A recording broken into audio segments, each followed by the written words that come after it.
So yesterday was a big day for the FIFA career mode community. I wasn't expecting much going into it, but I was actually surprised to see what they did add in FIFA 20 career mode. Now, I think it's not a complete package. Like a lot of people will say, they've missed out on a lot of different stuff that would actually help the game mode as well. And I would agree with that. Things like the visual sim, request funds, sponsors, option to buy, staff upgrades and practice matches and all that stuff. You could name another 1,000 episodes on stuff that they should add in FIFA 20 career mode as well. But for the most part, I was happy to see that it wasn't going to be a stale game mode again like it was in FIFA 19. Like, this is probably one of the most significant upgrades to career mode for a long time now, especially with like press conferences and dynamic potentials and stuff. We'll talk about all the new features and stuff in this video as well.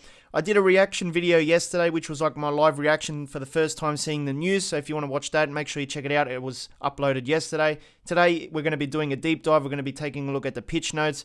We're going to be seeing how these new features work in FIFA 20 career mode. Now, if you're new to the channel, this is the best place to get all your FIFA 20 news. We do episodes every week on FIFA 20, so make sure you subscribe today. We've got about 77% of you guys watching the videos but not subscribed. So do yourselves a favor. If you want to know everything about FIFA 20, subscribe today. Tweet from EA, and it said new features in FIFA 20 career mode. These are just the main headlines.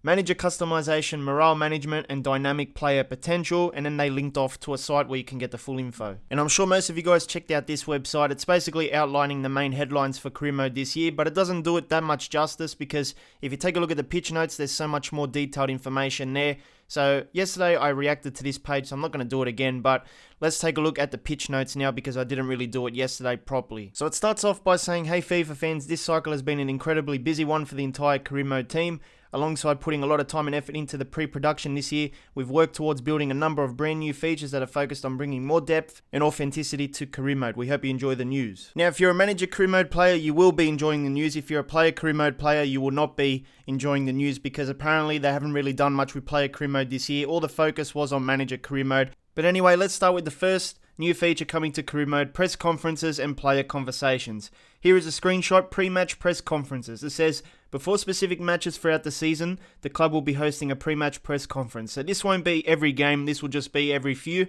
This is a great opportunity to discuss with the media about the team's objectives, plans for the next match, and the status of players in the squad.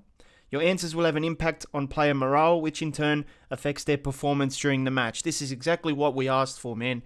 The questions mean something, your answers mean something, and it affects the way players perform and stuff. Each player has a distinct personality and they react differently to being praised, motivated and criticised. So if you want to say, Lukaku's first touch is crap, maybe he's going to make him feel bad, I don't know. Obviously you probably won't be able to say, this guy's crap or something, it's just going to be more generic stuff. But you can praise players, motivate players, criticise, sympathise and calm players. And you can actually attend the press conference from the tile in career mode's menu. Moving on, it says, our vision was to breathe new life into the manager career experience by leveraging the huge amounts of data that playing this mode generates and build a variation of ever-changing stories that would surface to our players through pre- and post-match press conferences and player conversations. So there's also going to be post-match conferences as well. These are not just general storylines that we put together. These are stories built based on player progress, which each player will be able to interact with and influence the morale of the team and their standing as the team manager. So storylines are powerful. If you watch WWE, you'll know that a storyline is everything when you watch their programming and stuff. So it's good that career mode has this storyline element to it now. Through the press conferences, and this is a guy just walking in, taking a seat, ready to begin. So the questions will probably come up after and stuff like that. And of course, you got all the licensing and the Real Madrid logo and stuff like that. I would love to know what the Piemonte one's going to look like. The new tools developed in-house by the career mode team enabled our producers and designers to leverage this large amount of data and create an enormous variation of storylines that are deeply rooted into the player's experience and your way of playing.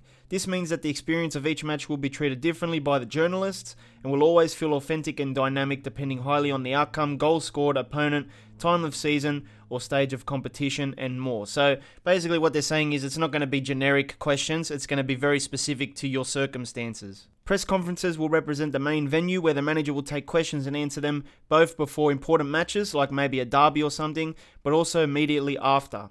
Both the pre- and post-match press conferences will leverage newly built scenes, specifically designed to be part of the manager career experience. So yeah, you can see the new scenes there with this screenshot. Women managers are also in the game. How are your preparations going? So you could choose 3 answers. We're working hard every day. The lads should be focused on winning. We have a lot of quality in this squad. And you can see on the top left there, it's all about that morale, man. At the moment, it's in a yellow, which is, pretty average. But if you say the right things, it can go up to a green, which is happy. Here is another screenshot for the UEFA Champions League. This one looks really nice with all the sponsors in the background and stuff. Proper UEFA branding right there. And this will probably be a press conference when you're playing Champions League games and stuff. So we're going to talk about some player conversations now. This is going to be like the main place to do one-on-one interactions between managers and players within your team through a messaging app-like interface. And it says, depending on how you respond either positively or negatively, you can influence your player morale as well as your rating as a manager. So here's an example. Sergio Ramos comes up to you and he's like, greetings boss, on behalf of the whole team I'd like to give you a warm welcome at Real Madrid. You've got 3 choices. Excited about the future, we've got work to do, nice to meet you too. Why can't there be just a mad negative response that completely drives down the morale? So in this situation, you'd be like, Ramos, I'm going to sell you in the next transfer window, so don't get too confident, buddy. And then you click on that one, the morale just goes all the way down to red. That would be pretty cool. But anyway, you can see with this example that the morale went up because he responded with, we've got a long season ahead of us, Sergio. I'm expecting nothing but the best out of you and the lads. So yeah, it's going to be part of the inbox section. You can see that on the left is inbox and then player chat. So there's 2 tabs there. And this will be like a messaging thing. It says, in the same way as with press conferences, the newly added conversations enjoy the same level of complexity. The manager will have to deal with a variety of requests from players, as well as happy or disgruntled players that are trying to get their thoughts across. So you might be getting like things like, boss, why aren't I getting game time and stuff like that. The manager will have to find ways either through direct actions or by communicating his or her stance in order to mitigate and solve these problems. Another new feature that's getting hyped up is the player morale system, and it says all the features described above would not have been completed without a lot of work under the hood. And the player morale system is exactly that. It is the piece that actually makes all the complex stories we have built and that will be surfacing relevant. So morale will be influenced by a multitude of different factors ranging from playtime and wage expectations to a player's performance on the pitch and how well the team is doing. Secondly, answers in press conferences and replies to players in one-on-one conversations impact players' morale as well. Having a high morale will be highly desired as a player's morale will influence their attributes in upcoming matches. So yeah, you're going to have to try and keep your squad happy because apparently it's going to affect how they play as well on the pitch. So here we have a press conference situation. The first question was from a reporter. We haven't seen any new signings at Real Madrid since the transfer window opened. Should we expect to see some new faces at the club? Here is the responses you can do. We need more strength. We're good all over the pitch and we're building a winning team. So you got to pick one of those. And then if you pick one of the responses, he'll say something like, we're building a winning team and only committed players who understand they have a responsibility to perform to the best of their abilities will get to be a part of it. So he's talking about Isco and stuff. And yeah, that's basically like a press conference question and answer. Another big feature coming to career mode this year, and it's probably the first thing that you're going to be seeing when you start up manager career mode, is the new manager customization thing. So it says, you may have noticed a manager in the screenshots above that you are not familiar with. This manager was created in-game with our manager creation tools. We are finally taking a leap towards in-depth customization of your manager avatar. Most of you probably remember the limited customization options within Career, which are now a thing of the past. The new Manager Career experience will provide the freedom to create an avatar that reflects your own style and see it reflected in the game. Moreover, you will now be able to change your manager's outfit at any moment during the season. So those concept managers from last year are gone. You can create your own guy now and you can change his outfit and stuff like that, put hats on him anytime you want throughout the season as well. So basically you start off with one of the concept managers they give you. You have to pick a manager that best shows off what you think is your style. And once you pick one, you can, model that character to the best of your ability. You can maybe change his face and his eyes and stuff like that. You can see his mouth here in this screenshot. There's a lot of options available. You can morph things as well. So yeah, this is what exactly is needed for career mode. I think someone showed me an import face feature. I'm not sure if that's going to be part of the game, but they did send me a screenshot and he said, take a look at this. It says import face. So maybe there's a game face thing coming this year as well. They haven't mentioned anything about that, I believe, unless I read it later on in the article. But yeah, so far much better than those concept managers from last year. I'm very happy about this. There's also more information about manager customization. It says you'll be able to create female and male avatars. And in terms of customization and accessories, they'll have a wide variety of clothing items and accessories at launch that will ensure a deep customization experience. These will range from the usual formal clothing pieces and shoes to more casual and smart casual options. So as you can see in the screenshot, they have the ability to put caps and different kinds of beanies and hair bands and stuff like that on your head. So basically you can go in looking like you're on holidays or something and managing Real Madrid, or you can go in pretty seriously and, acting like a real manager. So this is going to be good. Moving on, another new feature is live news screenshots, another area where we aim to deliver more diversity year over year and leverage the player's in-game experience was the news. In FIFA 20, we will use gameplay screenshots showing key moments of any given match and creating relevant pieces of news from this content. In this way, we now have the means to highlight memorable moments during your career mode experience and allow you to build and surface your own stories. Here we have an example: Junior goal settles Levante defeat, and you can see the new screenshot in the background. It looks like it's in game. This is probably the goal that happened in the game, and they created a news article based on that with the proper screenshot as well. So if you score a mad bicycle kick, it'll show like the guy with doing the bicycle kick as the news picture, So this would have been cool if you could watch the goals back as well. That would be pretty cool, but I don't think you can.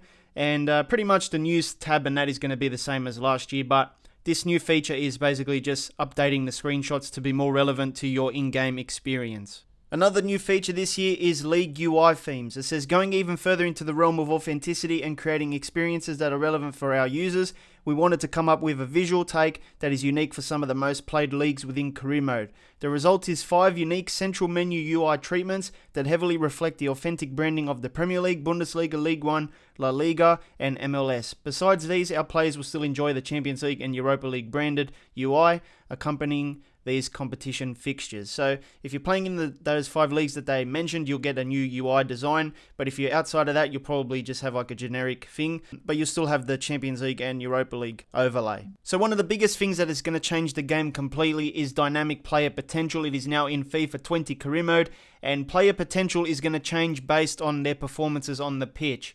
So keep in mind though, this dynamic potential thing only works for players in your team. I think someone said at one of the game changes, it only works for players in your team, it does not affect players in other teams. The article says potential for players within your own squad will evolve over time based on the player's performance in the previous season. So it's going to be a season by season basis, I think. Scored a lot of goals with a young prospect in his breakthrough season. His potential will be even higher in the upcoming season. Kept a run of good performances going with an older player close to retirement. His potential will be higher in the upcoming season, which means that the decrease of his attributes will stall for a longer period of time. Potential will decrease if a player hasn't been performing well in the previous season, or he hasn't received enough playtime, so you must ensure high promising starlets put in the work to achieve their potential. So this is going to force you to use a lot of your youngsters as well. So previously in older FIFA games, well, FIFA 19 included, you could just keep a youngster on the bench. He's got like 90 potential given by EA, and he'll grow to that regardless if he plays or not. In this game now, if you keep him on the bench, you don't give him game time, he's not going to grow as quickly to that potential, probably won't even reach that potential anymore. So yeah, it's going to make you use more players, which is going to be good, and it obviously makes sense in the real world as well, because, players have to grow by playing games, they don't grow by sitting on the bench. They've also performed some general improvements and additions as well, so there's going to be new negotiation environments. Another addition aimed at diversifying our interactive negotiation scenes is the introduction of 2 new environments: the rooftop lounge and restaurant, that are now part of our lineup of scenes used for player negotiations. So you're going to have like your basic training ground, the ones in FIFA 19 already, but now there's 2 extra ones. This is one of them, the rooftop lounge, so you've got a nice view of the city and stuff. And then we have the restaurant setting as well, where there's like tea, there's food and stuff, and that's pretty much the 2 new environments. Here are some other little spot fixes and balancing changes. So the first one, added an option in the player actions pop-up to add a player to the shortlist and immediately go to the transfer hub with the respective player. Redesigned team management layout to allow for easier player attribute comparison. This is the new team management layout, and you can see there on the right you're going to have the comparison between the 2 players. They've added an option to disable international management job offers at the start of a new career, so you won't be getting, after 2 weeks, the England job or the Italy job, India job. That'll be like, postponed to later on in your save. And they've also increased the initial composure attribute values for generated youth players and redistributed weights for player growth between physical, mental, and skill attributes to allow for more physical growth. Improved distribution of ethnicity within a country when generating youth players. That was a big issue in FIFA 19. Significantly increased the initial amounts for wage budget allocation, increased the player value of defensive players based on the latest transfer market activity. So defenders are going to be much more expensive now. Fixed multiple issues with leagues that split into playoffs after the end of the regular season. League objectives are now correctly tracking the playoff instead of the regular season standings. Champion celebrations are triggered at the end of the playoffs. Improved the algorithm used by AI teams to determine their starting 11. Moving forward, you should see far fewer instances where the opponent isn't using their prime starting 11 in important matches. This was another big issue in career mode as well. Readjusted the number of saves to 8 inside career mode to address the feedback received from our players during the FIFA 19 cycle. Why did they bring it down to 4? I still don't know, but now it's gone back up to 8. Finally, there's also been some competition changes, so they've fixed multiple fixture congestion issues. I'm not sure if we're going to see 2 games in one day anymore and stuff like that. They haven't really gone too specific. It just says the winter break rollout this season, as well as the removal of the FA Cup 5th round replay, have improved fixture congestion issues in English leagues. We've slightly altered the authentic schedule of the championship by pushing its completion to a later date. This ensures that schedule conflict situations between championship rounds and European football nights aren't possible. A lot of the congestion issues reported by the community were happening with midweek league rounds happening at the same time as European football, which, although unlikely in the real world, is a common occurrence in career mode. So I'm not sure if they've fixed it completely, but in FIFA 19 it was like the worst of the worst.